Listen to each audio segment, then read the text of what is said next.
Përshëndetje miq. Sot do të flasim për jetën e aktorit turk Kerem Alshik, të cilin e njohim më së shumti në rolin e Alir Ahmet Fekeli në serialin Tokë e Hidhur. Pas këtij projekti, na u duk se u zhduk nga ekranet dhe se për jetën e tij filluan lloj thashe themesh. Ku është ai tani? Çfarë ndodhi me aktorin që rrëmbeu zemrat e miliona njerëzve? Madje ka spekulime dhe për vdekjen e tij. Do të flasim gjithashtu mbi fakte maknitse dhe ndonjëherë dramatike nga jeta e tij. Humbja e babait të tij në moshën 35 vjeçare, tragjedia me nenën, si dhe lidhja me një vajzë që ishte pothuajse 30 vite më e re se ai. Qëndroni me ne për të mësuar gjithçka dhe se ku u zhduk Kerem Alshik, çfarë ndodhi me të sot. Le të hedhim një vështrim të shpejt me momentet kryesore mbi jetën e tij. Kerem lindi më 5 qershor 1960 në Stamboll, në familjen e aktorëve të famshëm Sadik Alshik dhe Kolpeni Klan. Karriera e tij filloi me role të vogla, por ai fitoi popularitet të vërtet fal serialit Dashuria e Errët, ku luajti personazhin Ayhan. Megjithatë, jeta nuk ishte pa probleme. Në vitin 1995, në moshën 35 vjeçare, humbi babain e tij, gjë që ishte një goditje e madhe për të. Më vonë në vitin 2014, nëna e tij ndërroi jetë. Jeta personale e aktorit ishte gjithashtu e vështirë. Ai u divorcua nga gruaja e tij, aktoria Sibel Turan, dhe rriti djalin e tij Sadik. Pas suksesit të jashtëzakonshëm të serialit Dashuria e Zezë, ai u zhduk papritur nga ekranet, duke lënë të hutuar fansat e tij. Të gjithë ne duhet të kemi parë ose hasur diku serialin Dashuria e Errët, i cili është kthyer në një legjendë të vërtetë të kinematografisë. Një nga personazhet më të paharrueshëm për publikun ishte Ayhan, i luajtur nga i talentuari Kerem Alshik. Imazhi një heroi të dashur me natyrë të mirë dhe të mençur fitoi miliona zemra. Në serialin, Ayhan ishte marrëzisht i dashuruar me Leila, personazhin e të cilës e luajti aktoria e madhe Zerrin Tekindor. Leila nuk ishte thjesht një grua me të cilin ai ndërtoi një lidhje. Ajo u bë mbështetje e vërtet për Nihanin, si një nenë e dashur dhe për Kemalin. Ayhan e trajtoi Nihanin dhe Kemalin si fëmijët e tij, duke i mbrojtur dhe duke i ndihmuar ata në momente të vështira. Historia e dashurisë së Ayhanit dhe Leilës ishte një nga historitë më prekse të serialit.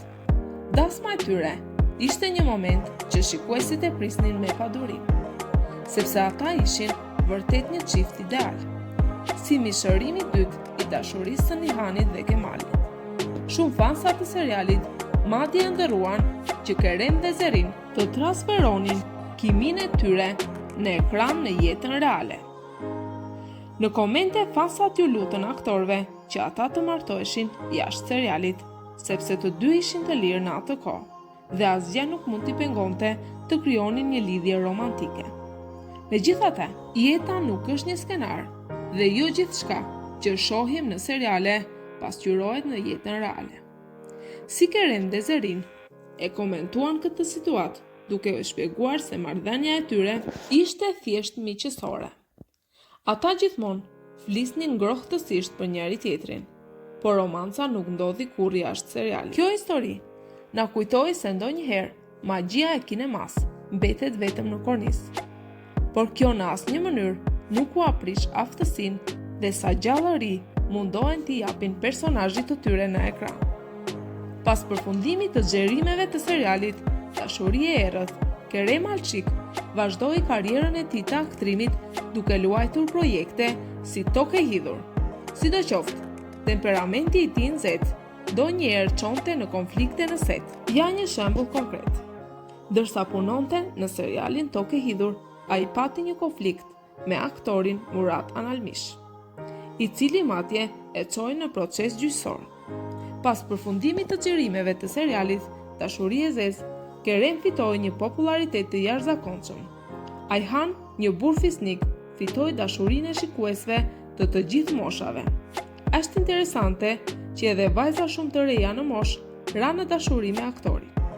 Kjo nuk është për t'u habitur, sepse Kerem, pavarësisht se në atë kohë gjatë xhirimeve të serialit Tokë e Hidhur, ishte 50 vjeç, kujdesej për veten, ruante një formë të shkëlqyer fizike dhe stërvitej rregullisht me djalin e tij. Sipas thashëthemeve, aktori madje pati një lidhje me një nga fansat e tij të reja, e cila gjithashtu doli të ishte një aktore turke.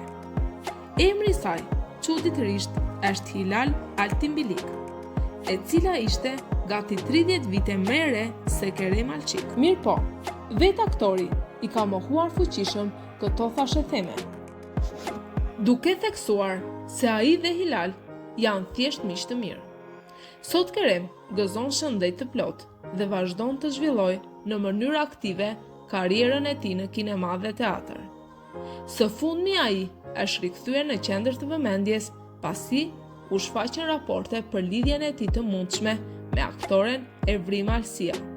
Së bashku ku ata luajtën të dashuruar në shfaqjen A mbaroi dashuria dhe paraqitja e tyre e përbashkët në publik tërhoqi vëmendjen e gazetarëve dhe të fansave. Kështu Kerem vazhdon të kënaq shikuesit me veprat e tij dhe mbetet një figurë e spikatur në industrinë turke të argëtimit. Mezi presim projektet e tij të reja. Faleminderit që shikoni videot tona deri në fund. Ne vlerësojmë shumë mbështetjen tuaj duke ju kthyer dhe falenderuar në komente. Nëse keni dëshirë, mund të na tregoni se çfarë ju duk interesante te kjo video. Abonohuni në kanalin ton. Pëlqeni dhe shpërndani këtë video me miqtë të tuaj. Ju urojmë një ditë të mbar dhe merreni jetën sa më pozitive. Shihemi në projektin e radhës.